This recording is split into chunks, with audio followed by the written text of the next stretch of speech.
today, what we are attempting to do is summarize what we covered on February the 29th on our show, Seeking Truth and Justice. We were able to have the honorable and wonderful participation of Dr. Marsha Coleman-Adebayo. It was a very interesting conversation that we've had, and we decided that we wanted to capture this in a brief overview. And Dr. Adebayo decided that she would join us and kind of summarize what she talked about with regard to the Moses Cemetery and the desecration of a cemetery of many of ancestors out there, and nobody seems to be paying attention to it and doing anything about it. She has been able to organize, along with her husband, who's a pastor in the area, and he has been able to put together a group that is supporting what Marsha is trying to do and bring attention to making sure that this land and the desecration of the cemetery stops. She has a horrible story to tell in reference to what has happened and how it's happened and how it's proceeded. So, Marsha, tell our listening audience, as you did on Thursday night, about what really is going on out there, and talk about the history, talk about, and we'll get into that, and I can ask questions, and talk about the history and what is going on and what kind of attention that you're getting, and why haven't you gotten more attention from our community and from our leaders. Thank you for being on today. Well, thank you very much, Mr. Lucas. And this, my admiration for you goes back decades now. From the time that we were marching in front of USDA for justice for Black farmers. So thank you so much for having me on the show. Moses African Cemetery, which is located in Bethesda, Maryland, in one of the wealthiest communities in the world, is a mid-16th century burial ground of essentially African children. And it's important for your listeners to understand that the majority of people who were kidnapped from Africa and came to this country were not adults. They were children. They were between the ages of 4 years old, maybe younger, and 18, 20 years old. They were children, and they were completely and violently separated from their families and had the horrific experience of, being bound and shackled and murdered and raped on the boats on the way to the United States. And then when they arrived in a place like Bethesda, Maryland, these children were just beginning, really, their nightmare. And so in this part of the United States, unlike in Mississippi and Georgia where cotton is grown, this was a tobacco growing area. And your Black farmers are well aware of the tobacco growing tradition in this area. And these children were forced into this really hard labor because tobacco plants, as you know, are very sturdy plants. But the young girls, all these children, in fact, were subject to murder. They were all subject to rape, both the girls and the boys. They were all subject to being murdered at any point in their lives. And yet these children made a decision to live. We've now written 3 books on this topic. And some of the most poignant stories of this process, again, come from children, some of whom, for example, some of the girls who were actually rented out on the weekends as party favors. We have one 5-year-old girl that we know of that was being rented out on the weekends. But there's so many more stories like this. In fact, Harriet Tubman was being rented out on the weekends, as quiet as it's kept. But what we know is that these little girls, when they were rented out on the weekends, had no one to protect them. They were vulnerable, and absolutely had no one to protect them. The River Road area is also known for another important but sad historical events, historical episodes. And that is after 1807, when they closed down what they call the transatlantic slave trade. We consider it a barbaric European human trafficking trade. At the same time, the tobacco fields on River Road in this part of Maryland were beginning to wither, because, as you know, tobacco is very hard on the soil. And so these captains of industry, as they like to be called, had to decide what other business they would engage in. And they decided that they were going to engage in breeding little African girls. So this is one of the corridors where there was massive sexual violence against little African girls.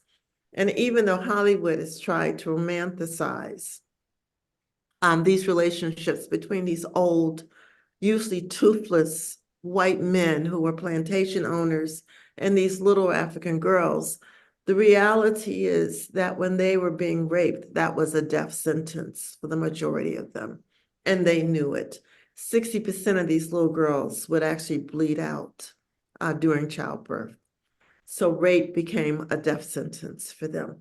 So that's sort of, so this is an area that Montgomery County and the business community would prefer the public never know about. They're much more interested in promoting Bethesda as the home of NIH, the National Institutes of Health, or some of our museums. But very few people understand that this was a place of massacre.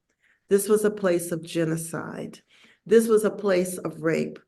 And Montgomery County has spent an enormous amount of time, effort, and treasure making sure that the public never understands this problem. They have one major problem, however, and that is that our ancestors left their remains behind.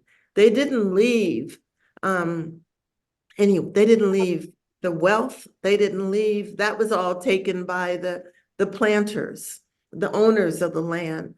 They didn't leave laughter behind, but they left us their remains to tell their stories. And so Montgomery County has been engaged now for the last 8 years of destroying and erasing any trace of this African community, because it tells the story of European barbarism. And that is not the way they want their history to be told. And so we have been involved in the last 8 years of exposing this history, telling this history. And also you talked about reparations. After emancipation, the African community began to reorganize again on River Road. They were farmers. They were people who understood the value of land, and they understood that land was the only real measure of wealth in this country, not jobs, land. They understood that. And so we actually see this Black community beginning to buy land on River Road. So emancipation is 1865. We now have records showing the Warren family buying land by 1873 on River Road.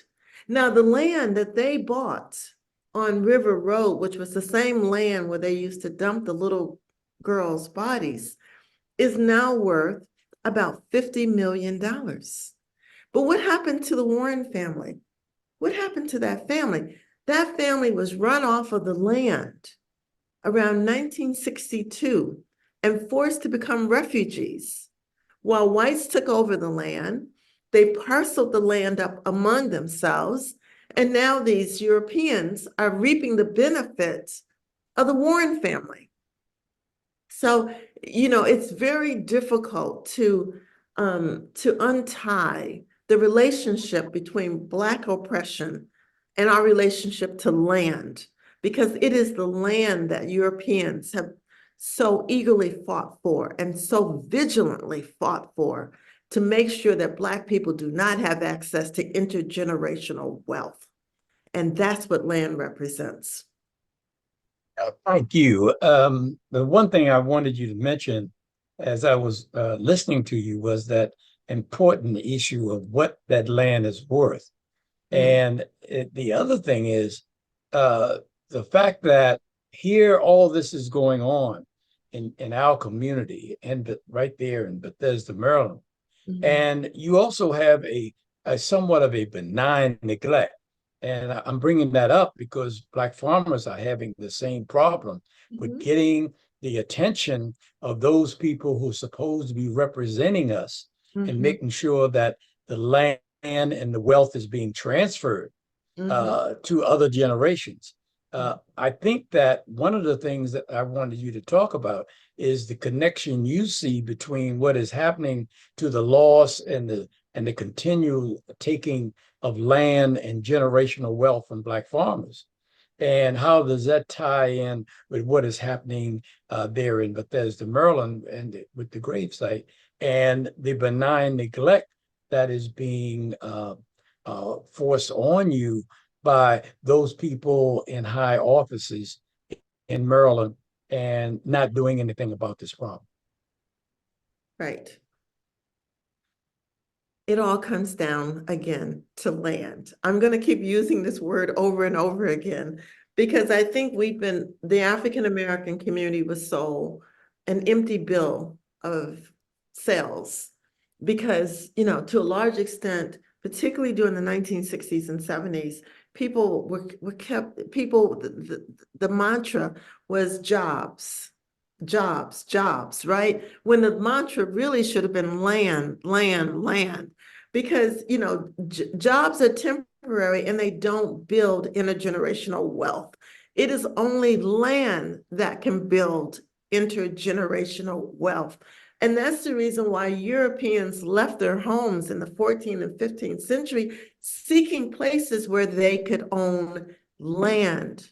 And the land that they stole, either from the Native Americans or stole from Africans or stole from the indigenous populations in South America, has fueled the ability of Europe and their descendants to live the kind of lives that we almost expect white people to have access to.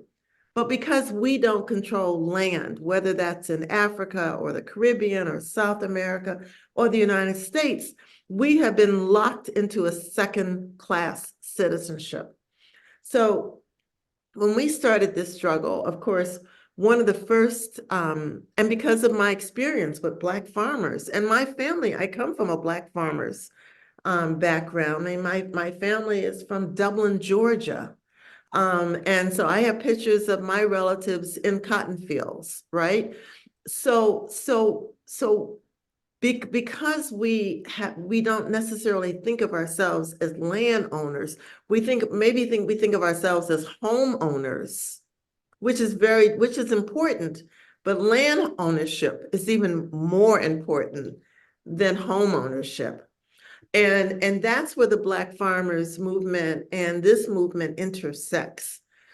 Because when we first started this struggle, the county came to us and said, look, we know that, there's an injustice here.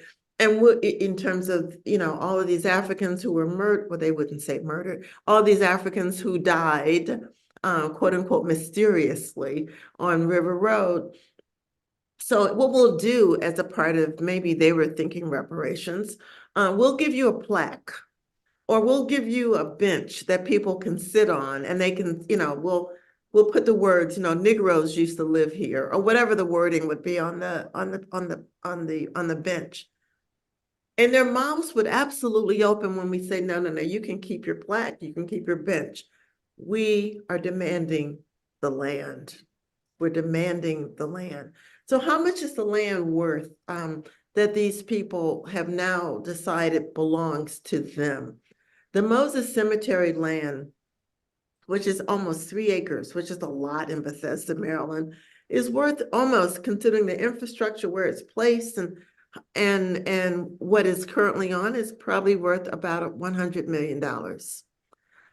Now, for Europeans to think of a Black community taking over, demanding that kind of wealth, for them is almost unimaginable. But that is the legacy that our ancestors left us. Their blood is in that land, and therefore we're demanding that they give that land back. So, you know, a lot of what I'm talking about, quite frankly, I learned at your feet. You know, I mean, I learned, Lawrence, I learned a lot of this at your feet, like watching the Black farmer movement, right? And the farmers demanding justice and demanding the return of their land. What a bold statement. And so this movement basically lifts off from the Black farmers movement. And we don't necessarily see this as quote unquote a cemetery movement, as I said in my last show with you. We see this as a land movement. We're demanding that the land is returned to us with our ancestors in it, but we are demanding the land back. Okay, thank you. One of the things that I want to go back to is that comments that you've been getting for the work that you all are doing to save the land. And a congressman or representative of Congress made some very derogatory comments about your effort to save that land. What was that, and who was that? Yeah, that was Congressman David Trone, who, you know, made his fortune by selling, you know, wine and liquors basically in the Black community, I think it's called Fine Wines, if I'm correct. I'm not really sure. But anyway, and he's now running for US Senate. He's a US congressman now. And if, you know, he's running commercials every 2 minutes on our TV networks here. And he's a billionaire. So he has plenty of money to spread around. And so there are a lot of Black people on TV singing his praises. And I thought when I first approached him, you know, this guy is okay. You know, I was at a program with Jesse Jackson's son, Jonathan Jackson, had just given this guy glowing accolades. He was speaking at a Black History program. So I didn't hesitate to walk up to him and hand him a leaflet about the desecration, the erasure of our history, the theft of our land in Bethesda, Maryland, and ask him to support us. And as soon as he saw the leaflet, he said, "Who cares about that little cemetery? Who cares about that little cemetery?" Think about what this man is saying to all of us as Black people. I mean, until recently, into the 1960s, when the integration came along, all of our relatives were in those little cemeteries. They were in the back of our homes. They were on our farms. They were in churchyards. So the history of Africans in this country can be told by going to those little cemeteries. The significance of what we've achieved, our ability to survive European barbarism, to survive living in a country that didn't even consider us human. All of that is packed into those little cemeteries. So for this man to walk up to me, or for me to walk up to him, and for him to try to slap me in my face talking about little cemeteries was completely unacceptable, completely unacceptable.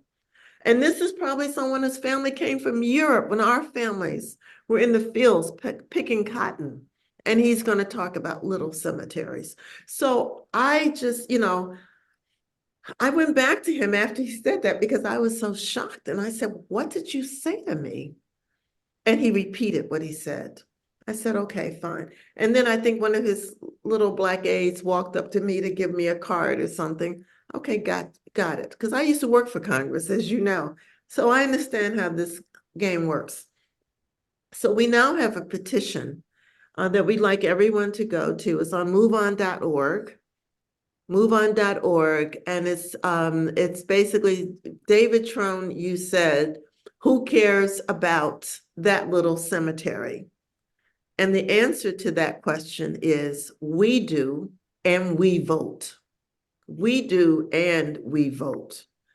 So we have approximately, thanks to Black farmers again, almost 400 signatures on the petition now. And Mr. Trone's office has called to ask for a meeting with us, and we've demanded that we speak directly to him. But he wants to sort of slush us off to one of his aides, and so we have declined his invitation. But we're prepared to talk to Congressman Trone if he wants to talk to us. After all, he made the statement directly to us. But that is the impression that a lot of, I think, Europeans and descendants of Europeans have about Black people. Why are these people fighting for the people that we considered trash? I mean, you know, they were trash when they were living. We paid them almost nothing to take care of our children, to tend our yards, to clean our homes, to however they saw us. And then after we served white people, we died. And they consider wherever we're buried to be basically a place that they can just use. It's just trash in there after all, right? I mean, these are just Black people. So if we want to put a parking lot on top of them, what's the problem with that? If we want to put a high-rise building on top of them, what significance do they hold for human history? Why should we care? And so our movement is really fundamentally questioning European barbarism, that we are human beings, we are dignified, we are demanding of respect, and we want our ancestors, who were some of the bravest, most courageous, most resilient. In fact, we cannot even hold a candle, quite frankly, to our ancestors. They fought back and they weren't prepared to settle. Look how many of us are comfortable now, and we're not even prepared to stand up and fight for those who are not where we're at. That was not our ancestors. They fought. They fought from the moment they understood the situation until the day they died. That's an example that we need to understand more, and we need to become more like our ancestors. Every time I hear a Hollywood actress say, I don't want to play another one of those slavery movies, I'm thinking, who the hell do you think you are? Do you think that you're even at the knee level of one of our ancestors who was kidnapped as a child, came to this country, and had to survive every second of her life? And now you're saying you don't even want to portray this kind of exemplary, this kind of example of humanity with resilience. And it's because our history, when it's taught back to us, is taught back to us with so much shame and so many and so much miscommunication and miscommunication about what really happened during this period. So one of the challenges that we have basically created for ourselves is to tell the truth about what happened on River Road. And that's the reason why we've written 3 books now. And we're just beginning to understand the resilience of this community. This is a community of Black farmers who brought the skills from Africa to this area. Europeans didn't know how to grow crops on a commercial level. They needed Africans to teach them how to do that. They didn't know how to farm in swampy areas. They needed American agriculture is African agriculture. That's the reality. We were the ones that taught them how to grow food, as well as the native people in this country. And then they turn around and say that Black people were ignorant, when in fact their knowledge came from us. So these two movements can never be separated because, our forefathers were Black farmers. Thank you. Explain to us some of the abuse. You indicated during our discussion about how the KKK used to uh, act out in that area. Right. And also, there's a farmer who's, I think, still alive. And kind of give us a feel for uh, the struggle that he's been through and where he is at this date, at this time, because of the loss of land and because he does not have that connection and own that land, or we own that land. Can you give me a little summary of that, please? Sure. His name is Harvey Matthews, and his picture actually graces our third book. He's an absolutely amazing man. He's nearly 80 years old now. His family lived on River Road. In fact, his family lived in some of the most fertile and productive areas of River Road. The KKK, after the Africans, the area that was offered for Africans to buy on River Road was land that the Europeans felt was agriculturally unproductive land, swamp land, really sort of rocky land, and land that was prone to flooding. And so that was the land that Black people were allowed to buy on River Road. And his family's farm was no different. But what was interesting is that because of our intellectual gifts and because we understood how to work this kind of land, the Africans on River Road started being very productive. I mean, they were growing all kinds of crops on River Road, and the Europeans were coming to River Road to buy foods and fruits and vegetables and to have their animals tended.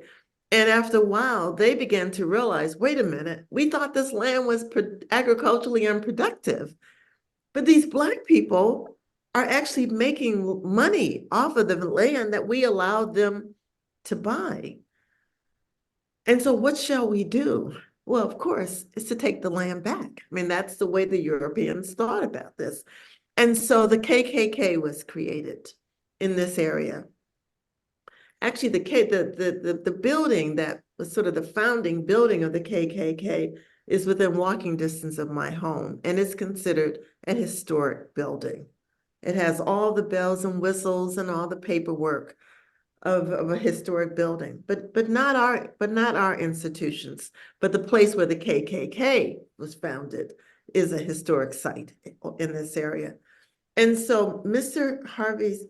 Matthews' family worked this land. It was very productive, as well as the other Black families. And so once the KKK was established, they decided their primary focus, at least in this area, was to steal the land back from these Black farmers. And they would march up and down River Road 2 or 3 times a week. And the Black community here had a tradition called blackout, was that when the signalmen on both sides of River Road would let the community know that the KKK was about to march, the Black community would all sort of retreat into their homes, and they would turn out all lights, so it became completely black inside the homes. And they would pray to survive the latest encroachment by the KKK. On a number of occasions, when the family refused to put their X on a sheet of paper, the KKK, in the case of Mr. Matthews, would actually enter the home, drag out the father, drag out the grandfather in his case, and nearly beat them to death in front of the family. But even that did not, even that Mr. Matthews Sr. resisted. He decided, no, we can still fight the KKK. We can still hold on to our lands. And then on one of these KKK marches, they came into the house again. They pull him out the house. But this time, instead of almost beating him to death in front of the family, they put him in back of a wagon and they kidnapped him. And they took him to an undisclosed location. We don't really know what happened because his father, Mr. Matthews' father, didn't share with the family what happened to him when he was isolated and kidnapped by the KKK. That's left to our imagination. But we know that at that point he did sign. He put his X on a sheet of paper. And the KKK told him, now since we own the land, you can stay there and you can farm the land. But at some point we're going to come back for our land. Well, as it turns out, they came back in 1 week and demanded that they leave their home. That home now is the site of one of the largest Whole Foods marketplaces. It's owned by Jeff Bezos. And Harvey Matthews and his family were forced off the land. Now that land of Mr. Matthews is worth, we think, about $50 to $60 million. But what happened to Mr. Matthews? Mr. Matthews and his family had to begin to recreate their lives all over again. They had to go to different schools. They had to start all over again, but without land this time, without land.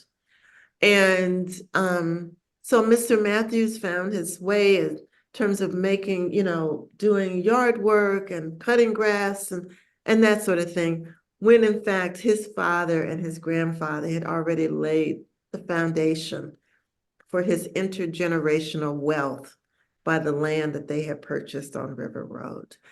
That's just one example of just how land and intergenerational wealth come together, and what happens when that intergenerational wealth is stolen from our community. Okay.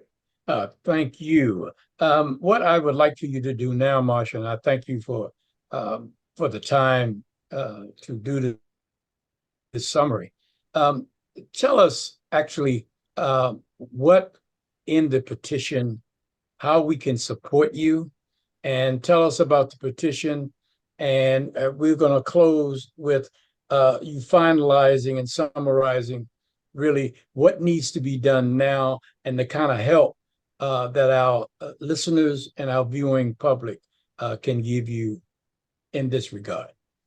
So the petition is on moveon.com, and I can provide the link for that.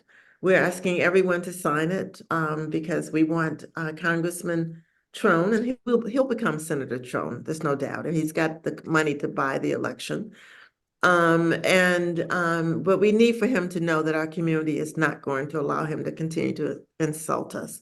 So we ask everyone to sign for that. We ask you to please go to our website at Bethesda African Cemetery Coalition.net. And you'll learn a lot about this struggle. And we're hoping everyone will please go to our contact us section of the website. Contact us, send us your information so that we can stay in touch with you. We need money. This is a very expensive struggle. So if people would like to provide a financial donation, that would be incredibly gratefully received. It has been the community's financial assistance that's allowed us to continue the struggle for 8 years. So we're asking for financial contributions, and we're asking for folks to come out and demonstrate with us. And you can learn about the various demonstrations by going to our website. So we're asking everyone to come out and support this movement. Well, Marsha, Dr. Marsha Adebayo, thank you very much for coming on this evening, this afternoon, and giving us an overview of what we need to do and tell us very clearly what is happening with the Moses Cemetery project. And I want to commend you, your husband, and all the work that your group is doing to do something about the desecration of Moses Cemetery in Bethesda, Maryland. Thank you very much. Thank you very much.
Welcome, Corey Lee from Tennessee, Nashville, that is.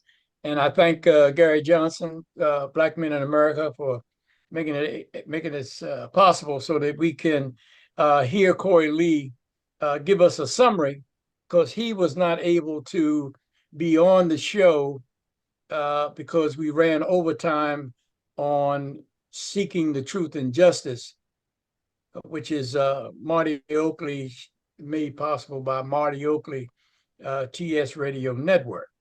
And we were not able to have him on because Dr.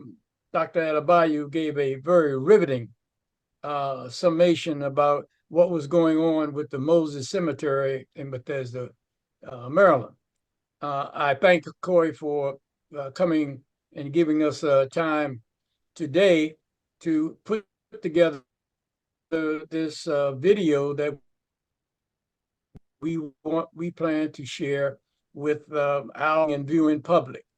Corey Lee from Tennessee. Corey, a lot of people know you, so the only thing we need to do is we want you to tell our listening public and viewing public what the problem is still with the USDA, and tell them about what I consider the smoking gun that you found out, and I think as you move forward, and also the filing that you, and the reason why you have in fact filed in court in Tennessee on behalf of yourself as well as Black farmers of this country. Welcome.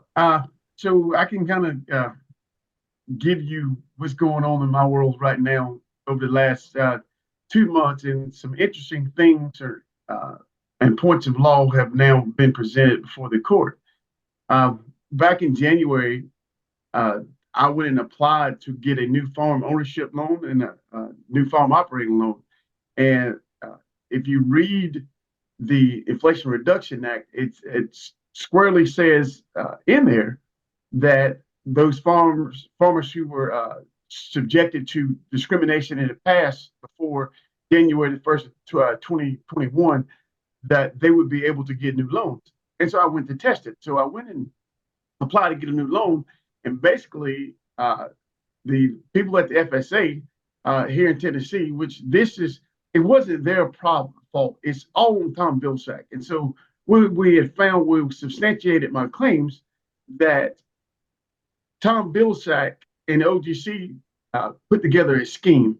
And the scheme was, so when the white farmers have been paid through the COVID-19 pandemic relief, CARES Act, American Rescue Plan Act, and the Trump trade boards, they were paid by direct deposit. And so when the few Black farmers that got any kind of debt relief through Section 22006 of the Inflation Reduction Act, they automatically made the payment. So when I went and applied for the farm and got rejected for it, they spelled out why the rejection was. So to distinguish what I just told you, they paid the white farmers that were getting pandemic relief for the last 5 years in direct deposit, which allowed them to either go make a payment on any alleged debts to the USDA, to any alleged debts to guaranteed lenders, any alleged debts to supply houses and so forth. By Tom Vilsack making an automatic payment, and this is on the letter that was sent to me on my denial letter, it says because the USDA made the automatic payment, it's considered a debt write-off, so I'm no longer available or eligible to get any future federal assistance. So now, what does that tell me? So even the white farmers who was distressed and were behind a couple of payments, that money was still sent to them through a direct payment. Even the socially disadvantaged farmers, which would include white farmers or distressed farmers through 2206, they got a direct payment. So what Vilsack was doing in retaliation against black farmers who may have a pending discrimination complaint from the 2008 Farm Bill, which a moratorium says that, and also those complaints, the moratorium was subject to the APA long before pandemic came. So Vilsack and OGC, what they sought to do, instead of making a direct payment to myself and other black farmers like me, they made an automatic payment so I could never get any future assistance. Well, there's nothing in the Inflation Reduction Act that says that Vilsack can settle those pending complaints. It supersedes the APA or the Administrative Procedures Act, which Vilsack had supposedly 180 days. In my case, it's been 16 years to settle those complaints that was lodged before the office, the Assistant Secretary of Civil Rights. And we all know that they have not had an Assistant Secretary for Civil Rights since 2016 for Dr. Joe Leonard. So to move a little further, well, back February the 8th, there was a letter sent to me from the USDA. And it kind of threw me way off, because what it explained was that there was a package, a pandemic package for myself in the amount of $387,000. And said that they took $220,000 and paid off a debt that was actually had a moratorium on it that had nothing to do with the pandemic. So the logical question was, well, if my pandemic package was $387,000, even if you took the $220, maybe $6,000 or so, where's the $158,000 been remaining? That pandemic package was determined in October of 2022. We're now in March of 2024, and they cannot explain what did they do with the rest of the money and why did they not send me the rest of the money like they did the white farmers. Nobody can explain that. And so to go a little further, now they started off with the hub system. And so they said that, Congress passed the law in which we're challenging that in court. So they stated to the court in Tennessee that I would be paid under Section 22007 in November or December of 2023. That didn't happen. So then they put out that through the press, or not really through the press, but the word of mouth, that these black farmers would get that payment through 22007 in March. Now it's been told that it may be the summer. I heard from someone just Friday that black farmers are probably not going to get that money at all in 2024 because the hubs so-called has so many complaints that it's going to be 7 or 8 months before they can make the determination. And then it's going to take several more months for the USDA to mail the checks. Well, if you go back historically and take a look at the events from the China trade wars with Trump coming forward, Tony Perdue was able to put out $565 million on the first round of white farmers in 6 days after that. 6 days, $565 million. Tom Vilsack, when they took office, there was still money remaining. He got those same payments out of the same act to white farmers in 12 days. Now, why is it nearly 2 years later, a year and a half later, the black farmers still haven't been paid one dime. See, it's a delay. And Monica Range, who's a senior assistant, was quoted in a paper down in Georgia.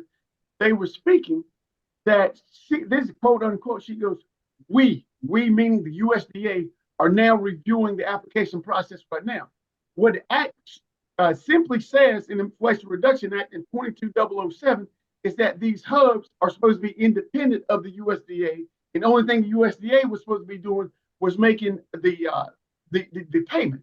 So she's let the cat out the bag, but it's actually the USDA that's making the determinations and to give them an opportunity to retaliate against black farmers who have filed complaints in the past for discrimination. So this now has been a complaint has been amended in the Middle District of Tennessee to include the hub system, because first, our argument is that Congress has already said that a private entity cannot administer a congressional act, and that administering a congressional act, that's how we came to the notion that, hey, the USDA never put any rulemaking out as required in the Federal Register. That means if the private entity says that they did the reviewing of the applications, then there's no appeals process. And so you have to watch Tom Vilsack. He's a very, very slick politician. There's not one man in modern times has been more destructive to the advancement of black farmers and ranchers than Tom Vilsack. He's a very, very skilled racist, is what he is. And the problem that I have is that our black leadership, they're in these meetings. They know exactly what's going on. They're getting sidetracked with Hunter Biden and protecting Joe Biden's son, opposed to making sure or having oversight on Tom Vilsack. His history speaks for itself. He's actually going into a court in Florida and says we're still discriminating against black people, and that hasn't been challenged. So it's very trying time. And the thing is, again, it's been a year and a half, and these black farmers haven't been paid. But also, I want everybody to be aware of, if they had a pandemic package through their own formulation, Congress granted to these black farmers and ranchers or socially disadvantaged farmers down to the cents. If they had it for me, that means they had it for everybody else. So the next logical question is where is the rest of this money for these black farmers? Nobody wants to give an answer. I sent a message today to Zach Ducheneau. I sent a message today to Dwayne Goldman, and they have not responded. But 157,000 is a big deal. But more so, that money should have been directly put into my account, so I could have went and paid any alleged debt so I could get future federal assistance. That also means grants and things of that nature going forward. So basically, they're trying to make sure that black farmers and ranchers or black businesses that participate in agriculture will never participate if they ever owed Tom Vilsack money. So if they did it under Section 22006, will they be doing the same thing under 22007 for all the farmers that will be getting this payment? Will they say that it was, hey, this was a write-off to the United States and you can never get future assistance? There's another question I think that needs some clarity. If you know all this information and we have people who are working at USDA, and you have all these groups around the country to give technical assistance, why aren't they saying something about this process? And why aren't people like Booker and Senator Booker and Senator Warnock and Scott on the House Ag Committee, and you have Stabenow on the Senate Ag Committee? How is it possible that farmers are being allowed to be abused in this way, and we have these people who are considered to be experts remaining silent? Can you just shortly give me your opinion on that? Okay, well, Secretary Vilsack sent out $70 million to places like Federation down in Georgia for technical assistance. Basically, that was hush money to be silent because they got paid the money. Once you bought and paid for it, you can't speak against your oppressor. And so it was probably maybe 11 groups. The Federation was one. I think the land loss was another. And they have been paid to be silent. Now, they didn't apply for that money. BACC called them their trusted partners. Yes, they're trusted partners is give me some money and I'm not going to say anything. And as far as the politicians, you have David Scott sitting there. He was the chairman of the Ag Commission for the House. You have Sanford Bishop there. You have all those black farmers down in South Georgia, and those two scoundrels right there. Or Tom Vilsack is my friend. If you call that man your friend, you have no business representing anybody in Congress, and especially those black constituents down in your district. And it's now that what I'm hearing is that Senator Warnock won't even return the calls to those black farmers that he vowed to help. I always say that, Ebenezer Baptist Church down in Atlanta was once home with the great Martin Luther King. And now Warnock is the pastor there, but King finished his race. He said, we may not all get there, but we're going to get there. Warnock got halfway through the march, figured out this load was too heavy. He turned around and went home and left all those black farmers down in the state of Georgia, state that he represents, at the discretion of one Tom Vilsack. History and Tom Vilsack amounts to the same, but you got to understand, Tom Vilsack is not doing anything that Joe Biden is not allowing him to do. All this stuff is in the White House, but you come and send people like James Clyburn out here, saying, Mr. President, Black America's behind you. No, we're not. Because the problem is you take people like a Clyburn who wants to speak for all Black America while Biden and Vilsack is destroying rural Black America. We're not behind you. And in fact, if the GOP was not so terrible or somebody else would run against Biden, they know that they won't get that White House again in 2024. But they will not. Remember when Obama was the president and Biden was out there saying, when you have differences with people that you should be able to sit down with them, shouldn't be at your neck. Name one time Joe Biden has sat down with black farmers. And there have been multiple requests. He won't even sit down. Joe Biden doesn't see black people as human. But you have the Black Congressional Caucus sitting there, trying to pander their community for a man who's been more destructive to his legislative history than any Bull Connor or any George Wallace. That's a fact. You see, it's our leaders who have been bought out sitting at the table and think they're doing something so glorious while this man, Joe Biden, is destroying black farmers. There's nothing beautiful about that. If you ever get on the other end of the discrimination that's been handed forth by Tom Vilsack, it's not pretty. He admits it and he laughs at your face. What are you going to do about it? And our leadership is there. We have to replace most of the members of the Black Congressional Caucus. We need the young lions as a Jasmine Crockett from Texas. We need to come here to Tennessee and look at a Justin Jones and a Justin Pearson. That's black leadership. Not afraid to take on the establishment.